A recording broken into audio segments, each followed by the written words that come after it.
बचपन गया, जवानी गई, अधेड़ी गई, फिर बुढ़ापा आ गया।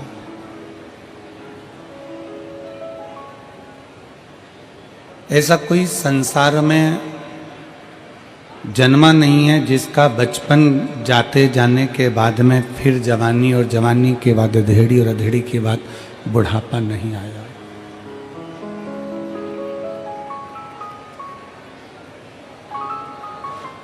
अपनी चौथी अवस्था है अपना बुढ़ापा।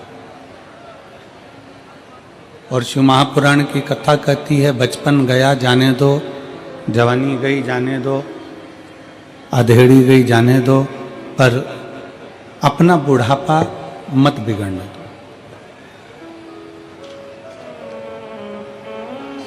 अंतिम बिंदु है मनुष्य का बुढ़ापा। ठीक है, बचपन जो निकल गया, जैसे जैसे निकला वो अपने ऊपर।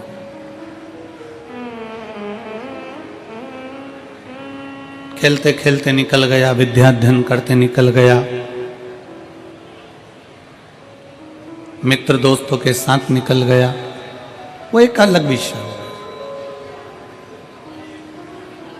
जवानी आ गई, इतने भोग और विलास में डूब गए कि हम कहाँ हमारा बचपन गया और आगे क्या होना है उसका स्मरण नहीं हो पाया।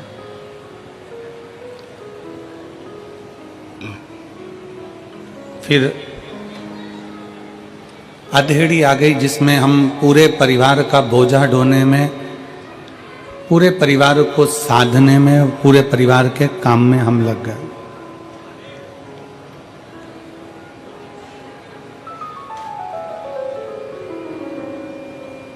एक मनुष्य, मानव,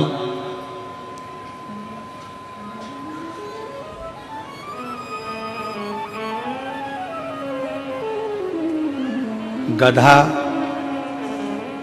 कुत्ता और उल्लू, इन चारों की जो उम्र थी वो बिल्कुल बराबर की थी, 40-40 साल।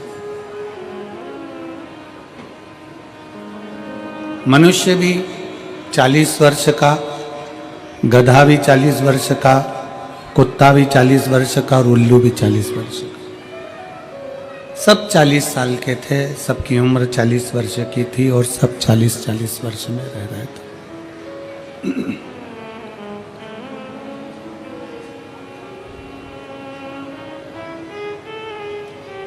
एक दिन गधे के मन में थोड़ा सा दुख हुआ और गधे के मन में दुख इस बात का हुआ कि मैं 40 वर्ष तक लोगों का बोझा ढोऊं, 40 वर्ष तक दुनिया के भार को मैं ढोता रहूं, मेरी उम्र थोड़ी सी कम हो जाना चाहिए, मुझे कम उम्र चाहिए, मुझे इतनी उम्र चाहिए ही। गधा भगवान के पास में गया और गधा भगवान से विनय करा कि भगवान भोले बाबा, हे मेरे शंकर, हे त्रिकालदर्शी, कैलाशी, विनाशी, कुछ कृपा करो और मेरी उम्र आधी कर दो। तो भगवान ने भी कहा ठीक है, गधा बेचारा इतना परेशान है, लोगों का भजन ढोता है, बोझा ढोता है, इसकी उम्र आज से 20 साल कर दी जाती है। मनुष्य को बेचैनी होने लगी और मनुष्य तुरंत भगवान के पास पहुंचा कि भगवान, तुमने मुझे 40 वर्ष की उम्र दी है और 40 वर्ष की उम्र में मैं क्या करूंगा? 40 साल में तो एक ना एक दिन बस निकल जाएंगे ऐसे ही दिन और मैं मर जाऊंगा। मैंने इतना सारा कमाया, इतना सारा मैंने बनाया, इसका भोग कब करूंगा? भगवान ने पूछा तो तुझे क्या चाहिए? मनुष्य ने कहा कि जो गधे के 20 साल तुम्हारे पास में बचे हैं उसके आधे हो गए, 20 वर्ष जो गधे के बचे हैं वो मुझे दे दो। भगवान ने कहा गधे की उम्र लेकर तू क्या करेगा? नहीं, मुझे तो चलेगी, तुम तो दे दो। 40 साल का मनुष्य था, 20 साल भगवान ने गधे के दे दिए। कितने साल का मनुष्य हो गया? 60 साल। थोड़ी देर बाद कुत्ता आया और कुत्ते ने भगवान भोलेनाथ जी से कहा, बाबा मेरी 40 साल की उम्र, दरवाजे पर भोंकता रहूं, झूठन चाटता रहूं, चिल्लाता रहूं, दुम हिलाता रहूं, दरवाजे के बाहर पड़ा रहूं, मेरी उम्र कम कर दो। भगवान ने कहा कितनी कम कर दूं? बस आधी कर दो। भगवान ने उसकी उम्र 20 साल कर दी। कुत्ता 20 साल का हो गया। मनुष्य फिर आ गया, बाबा 60 में मेरा क्या होगा? भगवान ने कहा तो फिर क्या करूं? जो कुत्ते की बच्ची है वो भी मुझे दे दो। ठीक है, ले जा। 20 साल कुत्ते की भी मनुष्य को दे दी। मनुष्य कितने का हो गया? जम के बोलो, जम के जरा, 80 का।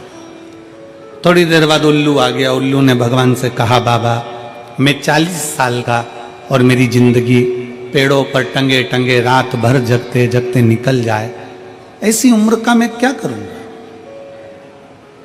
मुझे सोने को ही नहीं मिले, रात रात भर जगता रहूं, चौकीदारी करता रहूं, ऐसी उम्र का मैं क्या करूंगा? मेरी उम्र आधी कर दो। भगवान ने कहा ठीक है उल्लू, आज से तू 20 साल का। थोड़ी देर बाद मनुष्य फिर आ गया और उसने भगवान से कहा, हर हर महादेव। भगवान 80 में मेरा क्या होगा? भगवान ने कहा उल्लू की बची है तो क्या चलेगी, ले जा। कितने का हो गया? 100 का। मनुष्य की असली उम्र कितनी है? 40। 40 साल वो जितना एंजॉय करता है, 40 साल में वो जितना विद्या अध्ययन करता है, 40 साल में वो जितना अच्छा दिखता है, 40 साल में जो वो उन्नति की सीढ़ी पर चढ़ता है, 40 साल में जो खाता है वो पच जाता है, 40 साल में कैसे भी वस्त्र धारण कर ले तो भी सुंदर नजर आता है, 40 साल की मनुष्य की जो उम्र है वो श्रेष्ठ उम्र। और 40 के बाद किसकी लगी है? जम के बोलो, गधे के। जैसे ही 40 से 60 की उम्र में आता है और गधे की उम्र जो चालू होती है तो बच्चे का विवाह करना है, बेटी की शादी करना है, मायरा बनने जाना है, कंधे पर बोझ बोझ बोझ बोझ बनता चले जाता है। मकान बनाना, दुकान बनाना, फैक्ट्री खोलना, बच्चों को लायक बनाना, ये बोझ उसके कंधे पर चालू हो जाता है। क्योंकि उम्र किसकी है? गधे। तो गधे जैसा उसको बोझा ढोना पड़ा। अब 60 तक तो उसने बोझा ढोया, 60 के बाद में फिर उम्र किसकी लग गई? कुत्ता की। 80 की उम्र में आया, 60 से 80 की उम्र में जैसे ही आता है और कुत्ते की जब उम्र लगती है तो अपना कमरा छोड़कर उसको हॉल में पलंग डालकर रहना पड़ता है। घर के लोग भी कह देते हैं ये कमरा मैं बच्चों को दूंगा, मम्मी तुम्हारे पोता पोती का कमरा है, ये वाला कमरा इनका है, वो कमरा उनका है, तुम हॉल में रह जाना। 80 की उम्र आती है तो बाहर दरवाजे के पास में खटिया डल जाती है, पलंग डल जाता है, कुर्सी डल जाती है। 80 की उम्र और वहीं बैठे बैठे पूरी चौकीदारी होती है। जैसे कुत्ता दरवाजे पर रहता है वैसे 80 की उम्र में अपने को रहना पड़ता है। 80 की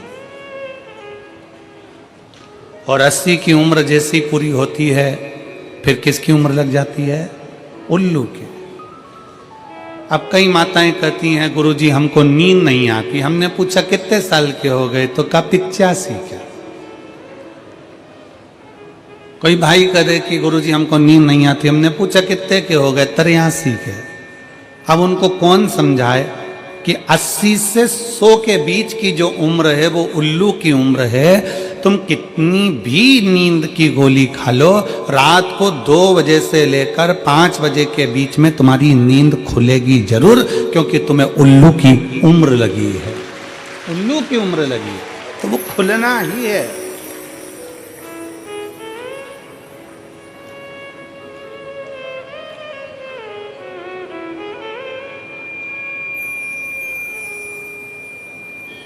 चालीस के बाद की जो जिंदगी है 60 तक का जो जीवन है हम दूसरों से मांग कर जी रहे हैं, अर्थात ये हमारी उम्र नहीं है। हमारी तो जो 40 साल की उम्र थी, बचपन, जवानी, अधेड़ी जो हमने निकाला, 40 तक की जो उम्र थी, खूब खाया, खूब आनंद में पचा, खूब शरीर स्वस्थ रहा, खूब आनंद की जिंदगी जी, खूब घूमने के लिए यहाँ वहाँ पूरे परिवार के साथ खूब हिमाचल उत्तरांचल ना जाने कहाँ कहाँ चले जाते थे। धीरे धीरे धीरे धीरे धीरे उम्र घटती बढ़ती चली गई और उम्र बढ़ती चली गई। अब विचार मन में आया कि अब मैं 40 का उम्र का हो गया। फिर धीरे धीरे विचार करा, बच्चे बड़े हो गए। पहले जब बच्चे नहीं थे, जब छोटी उम्र थी तो मायके भी खूब चली जाती थी। मेरी दीदियाँ आए दिन मायके जाती थी। अब बच्चे घर में जन्म ले लिए, बच्चे बड़े होने लगे तो बेटियों ने मायके जाना छोड़ दिया, क्योंकि इनकी पढ़ाई में लग गई, बोझा सिर पर आ गया। उनका एजुकेशन कराना जरूरी है।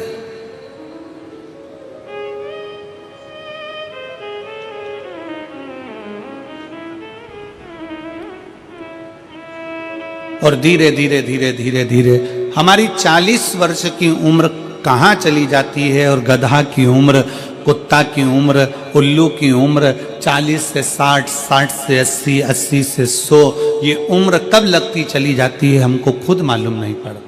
मालूम कब पड़ता है? जब वजन आता है, मस्तक पर बोझ आता है, जब एकदम घर की छोटी छोटी बहुएं, छोटी छोटी बेटियां जिनके भी बच्चे भी नहीं हुए ना, जब तक तो वो जिंदगी अच्छी जी रही हैं, जैसे ही बच्चे जन्म ले लेते हैं और बोझा उसके ऊपर जब पड़ने लगता है 40 तक की उम्र के अंदर, जब उसके ऊपर भार बढ़ने लगता है तो फिर उसको चिड़चिड़ होने लगती है, बहुत अंदर से खचोटने लगता है।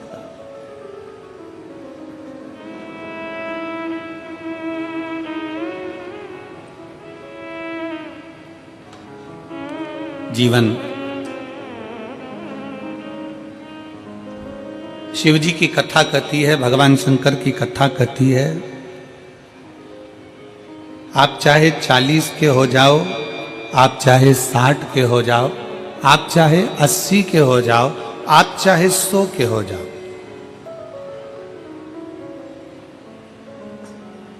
आप चाहे 40 के हो जाओ, चाहे 60 के हो जाए, चाहे आप 100 के हो जाओ, पर एक चीज याद रखना, अपने घर के अंदर, अपने बंगले के अंदर वस्तु बढ़ाओ चाहे ना बढ़ाओ, पर अपने बंगले और अपने घर के अंदर अपना व्यवहार जरूर बढ़ाना।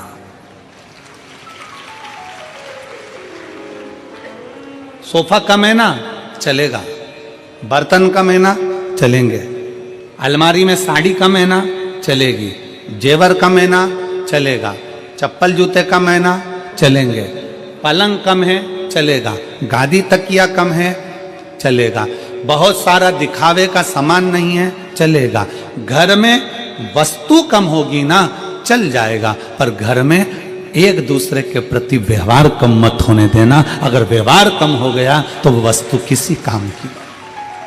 हमारा अपना व्यवहार क्या?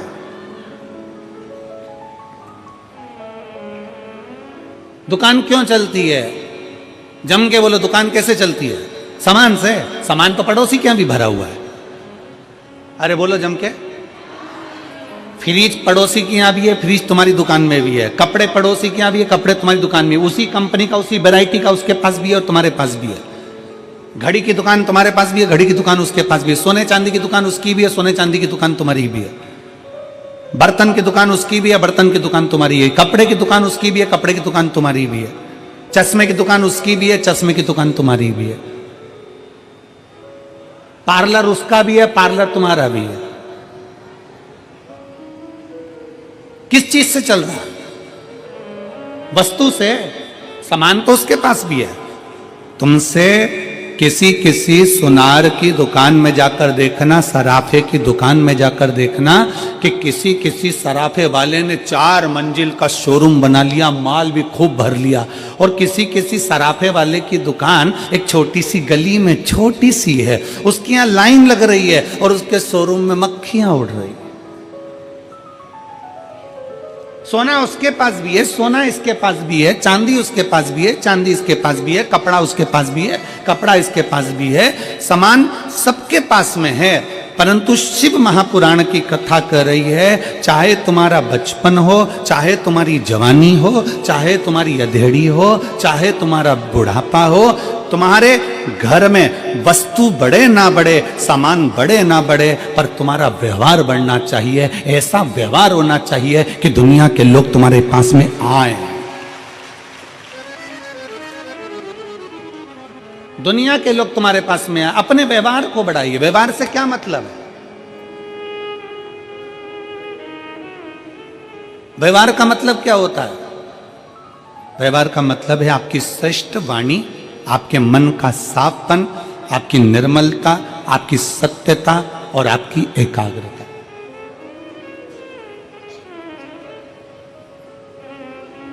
वस्तु बढ़ाने से घर में सुख नहीं है कि हम वर्णन करें।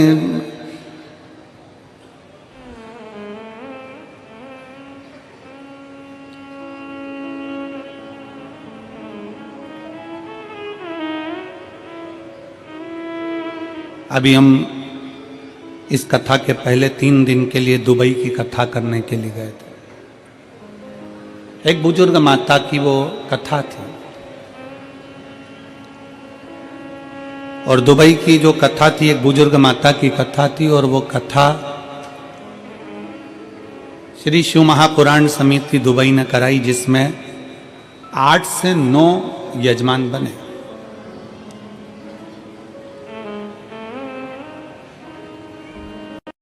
अब वो बुजुर्ग माता का इतना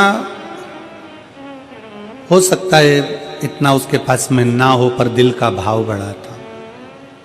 उसने पूरे मोहल्ले की माताओं को एकत्रित करा, कई समितियों को एकत्रित करा, फिर एक अग्रवाल परिवार को रखा, फिर एक अन्य अन्य परिवार, चंद्रका आदि कैसे बहुत सारे परिवार उन्होंने वहां रखे, बहुत सारे परिवार।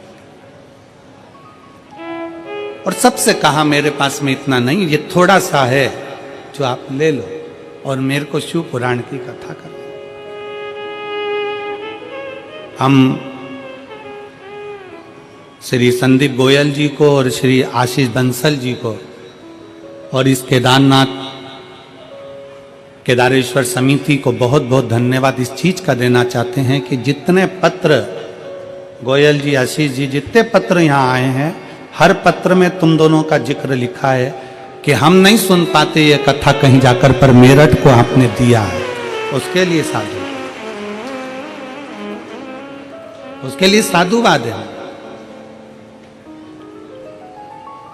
कई मेरी जीजियां ऐसी बैठी हैं, कई मेरे बेटाओं ऐसे बैठे हैं, कई बेटियां ऐसी बैठी हैं जो नहीं जा सकती थी। उनको भगवान से हापुड़ में जाकर उन्होंने पंडाल में बैठकर भगवान से प्रार्थना करी कि हमारे मेरठ में भी कथा हो जाए। और बाबा ने सुना, 3 महीने में पूरा करता है, 3 महीने के पहले मेरठ में कथा करवा दी। ये उसकी कृपा,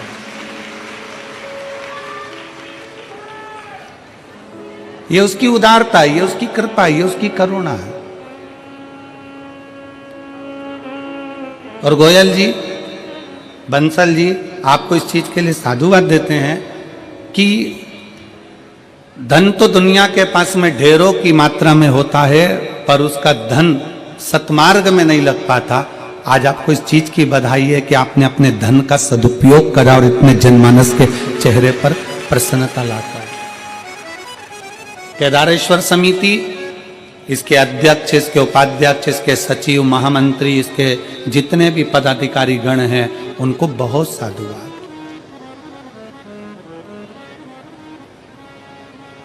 और सबसे ज्यादा साधुवाद मैं गोयल जी और आशीष जी से भी ज्यादा साधुवाद यहाँ के कलेक्टर महोदय को, यहाँ के SP, SSP, IG, commissioner, DM, SDM और यहाँ के पुलिस विभाग को, और यहाँ के चिकित्सा विभाग को, यहाँ के पीडब्ल्यूडी विभाग को, और यहाँ के IG, commissioner, collector, SP, SSP सबको बहुत बहुत साधुवाद देता हूँ कि इतनी अच्छी तरह से इस कथा को संभाला है। लाखों की भीड़ में इस कथा को जो आप लोगों ने संभाल कर रखा, उसकी साधुता, आपको बहुत बहुत साधुता।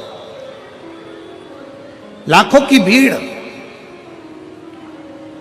पंडालों में जगह नहीं है और लोग पंडालों के बाहर बैठे हुए हैं पंडाल पर। उस कथा को यहाँ का पुलिस प्रशासन, यहाँ का पूरा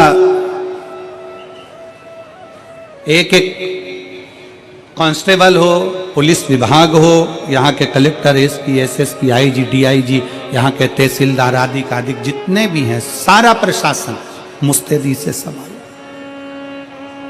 उसको संभालो। और एक बार आप सबसे निवेदन है, पूरे प्रशासन के लिए, उत्तर प्रदेश मेरठ सरकार के लिए जोरदार ताली बजाकर स्वागत, वंदन, अभिनंदन, जिन्होंने इस कथा को बहुत अच्छे तरीके से समझा, बहुत अच्छे तरह से।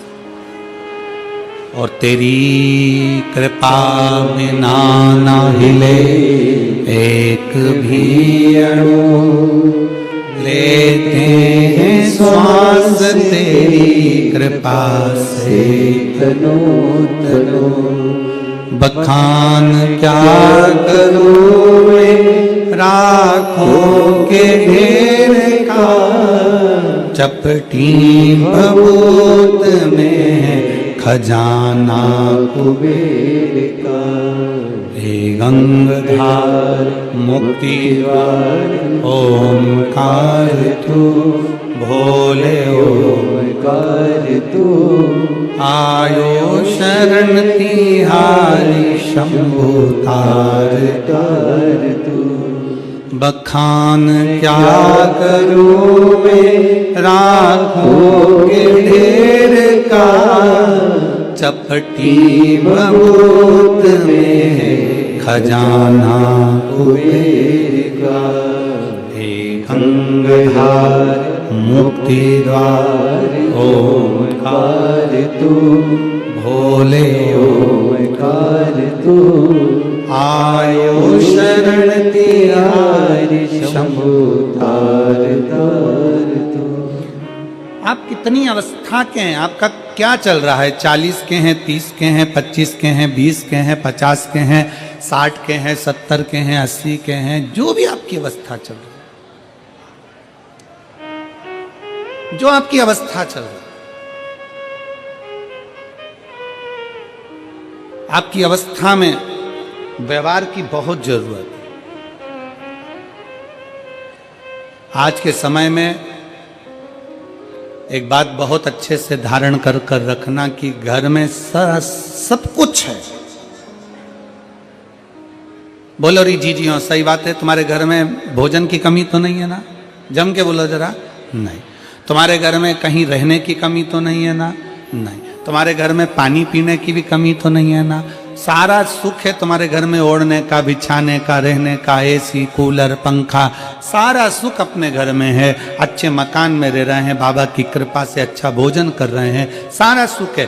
परिवार भी अच्छा है, पति भी अच्छा है, पत्नी भी अच्छी है, बहू भी अच्छी है, बेटा भी अच्छा है, पोता पोती भी अच्छे हैं, नाती पंती भी अच्छे हैं, सास ससुर भी अच्छे हैं, और मायके में माता पिता सब अच्छे हैं, मेरे भाई मेरे बंधु सब अच्छे हैं, सब अच्छे हैं। बस घर में कोई कमी नहीं है, घर में किसी वस्तु की कमी नहीं है, घर में कोई सामान की कमी नहीं है, पर घरों में एक चीज की कमी हो गई, आपस के व्यवहार की कमी हो गई। हमारा आपस का व्यवहार ठीक नहीं हो पाया।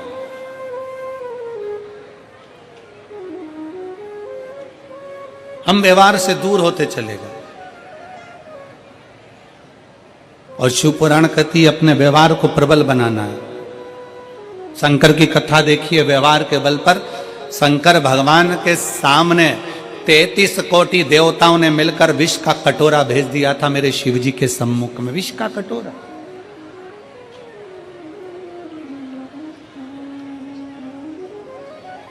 मेरे बाबा के सामने एक विष का कटोरा आ गया, शंकर जी के सम्मुख में विष का कटोरा।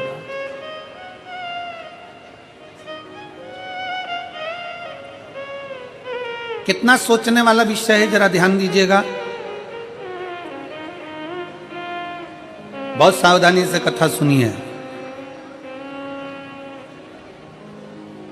जिस कथा के लिए आप लोग आए हैं ना, इस कथा को बड़े दिल से श्रवण करिए। कल एक पत्र था, वो पत्र कोई विमला दीदी हैं, उन्होंने लिखा है कि गुरुजी, हम जब कथा सुनने के लिए बैठते हैं तो कहीं किताब बेचने वाले आ जाते हैं, कहीं कुरकुरा बेचने वाले आ जाते हैं, कहीं फूली बेचने वाले आ जाते हैं। गुरुजी, हम हरिद्वार से रोज केवल कथा सुनने के लिए रुड़की, कहीं से रुड़की हरिद्वार के पास में है शायद, रुड़की से हम कथा सुनने के लिए रोज आते हैं प्रतिदिन।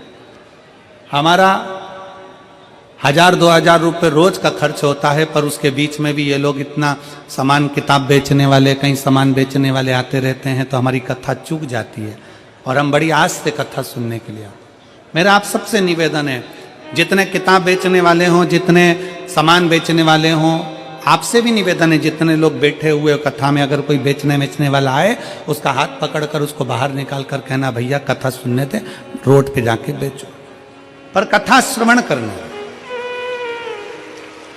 जितने दिल से सुन सकते हो, जितनी ये झोली तुम भर सकते हो, उतना बटोर लो इसको।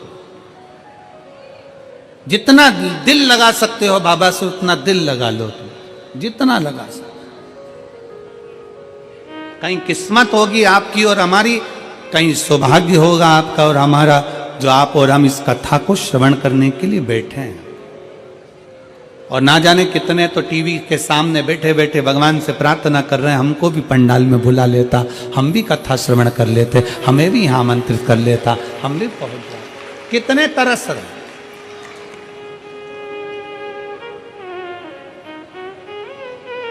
आपके घर में वस्तु की कमी नहीं, व्यवहार की कमी होती जा रही है, और अपना व्यवहार हमें श्रेष्ठ बनाना।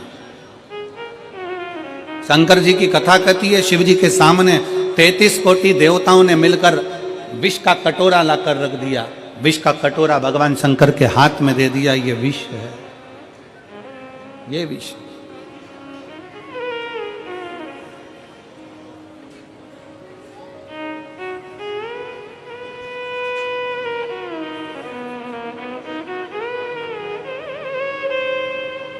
और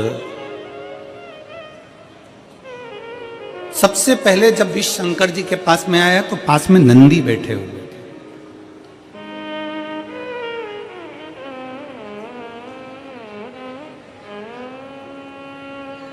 शंकर जी के सम्मुख में नंदी बैठे थे। जैसे ही देवता विष का कटोरा लेकर आए, तो नंदी उठकर खड़े हो गए। नंदी उठे, खड़े हुए, और नंदी ने पूछा, ये क्या है, इसमें, इस पात्र में क्या है, इस पात्र में है क्या? आप सबको मालूम होगा, आप सबके स्मरण में होगा कि शंकर भगवान को जब धतूरा चढ़ाया जाता है, धतूरा देखा है आप लोगों ने? जम के बोलो जरा, देखा है? तो कांटे कांटे होते हैं।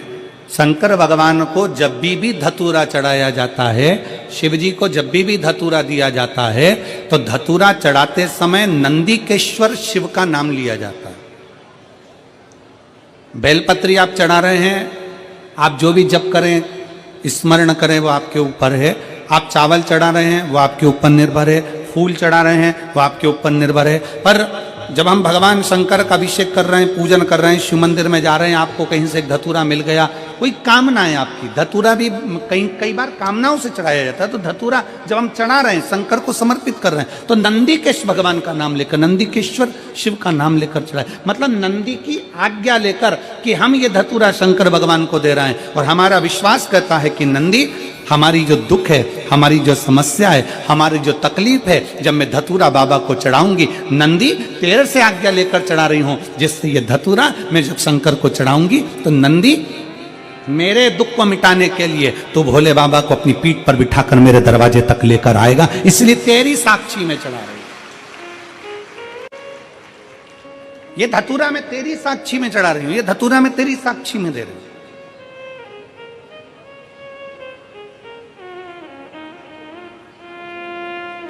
ये मैं तेरे विश्वास पर, तेरे भरोसे पर दे रही हूं। एक पत्र है,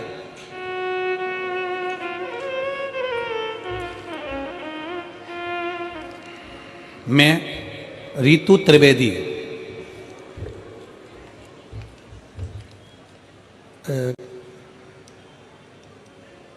नाम आप लोग पढ़ के बता देना क्या लिखा है, तो हम बोल देंगे, ठीक है।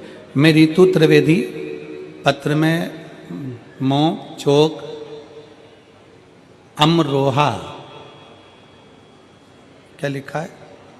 अमरोहा, अमरोहा यही है क्या आसपास में? अच्छा, अमरोहा निवासी।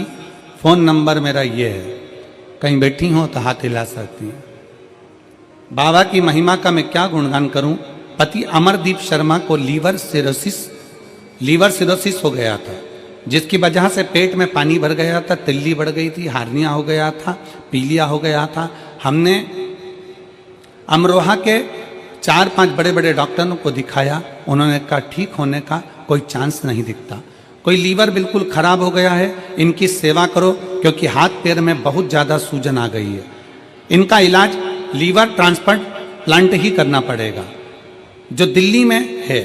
मैंने सोचा हमारे पास तो पैसे ही नहीं हैं। अमरोहा मुरादाबाद 3 महीने में जो पैसे थे वो लग गए। सब रिश्तेदारों के फ़ोन उठाना बंद कर दिया। मैंने बाबा से प्रार्थना की, बाबा क्या मेरी लाज नहीं रखोगे?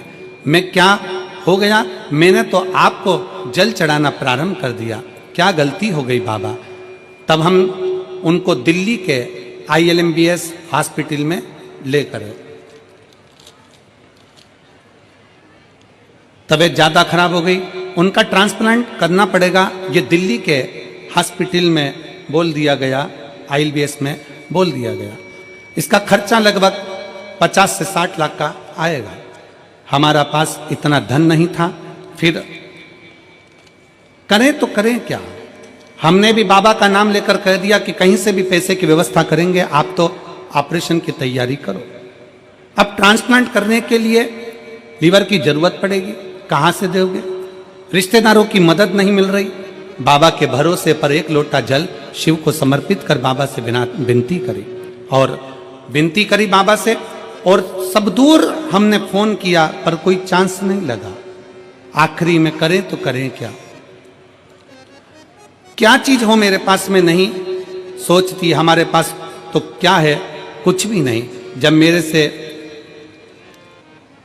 मेरे पास में जब कुछ भी नहीं, तो बाबा पर आश्रित होकर 1 लोटा जल समर्पित कर बाबा को विनय कर दी।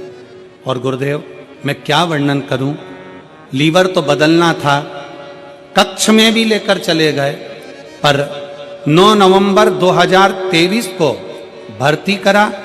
10 नवंबर को उनका ऑपरेशन होना चालू हुआ। ऑपरेशन के लिए लेकर गए तो जांचें पूरी चालू हो गई, और जांच करने पर वापिस बाहर आकर डॉक्टर बोले कि इनका लीवर डैमेज नहीं है, लीवर ने काम करना प्रारंभ कर दिया। अब हमारे पास में तो पैसा नहीं। तब डॉक्टर ने कहा काउंटर पर जाओ और तुम्हारा पूरा हिसाब बना लो। काउंटर पर पहुंचने पर हिसाब बनाया तो हिसाब में भी 1 रुपया देने का नहीं निकला। मैं बाबा को यहाँ धन्यवाद देने के लिए आई हूँ। कहीं बैठी हो रितु त्रिवेदी, अमरोहा निवासी, कहीं बैठी हो तो आ सकती हैं बेलपत्र लेने के लिए। शिव तत्व की प्राप्ति इसी को कहते हैं।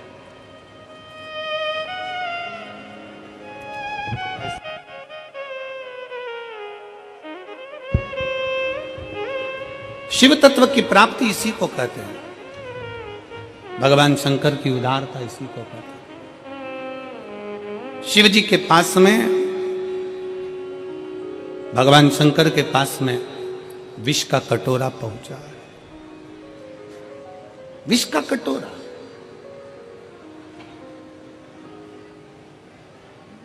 और जब भोलेनाथ जी के पास में विष का कटोरा आया, शंकर भगवान के पास में जब विष का कटोरा पहुंचा तो सबसे पहले नंदी ने पूछा। सबसे पहले नंदी पूछ रहा है। नंदी ने विचार किया, क्या है इसमें? कहा, देवताओं ने कहा इसमें विष भरा हुआ है, विष भरा, विष। हाँ, किसके लिए लेकर आयो? कौन पिएगा ये? देवताओं ने कहा ये विष हम भगवान शंकर के लिए लेकर आए। शिव पिएंगे? हाँ।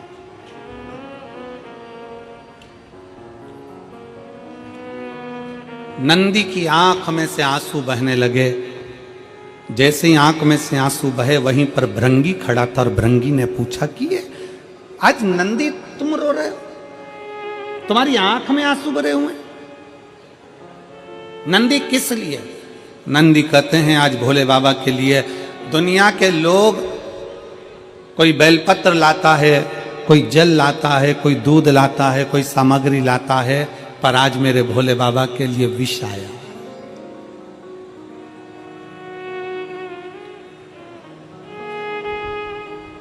आज मेरे शंकर के लिए विष आया। भृंगी ने मुस्कुराते हुए कहा, नंदी किस बात के लिए रोना? वो शिव है, देव अधिदेव महादेव है। अमृत पिए वो देव कहलाता है और जो विष पीता वो महा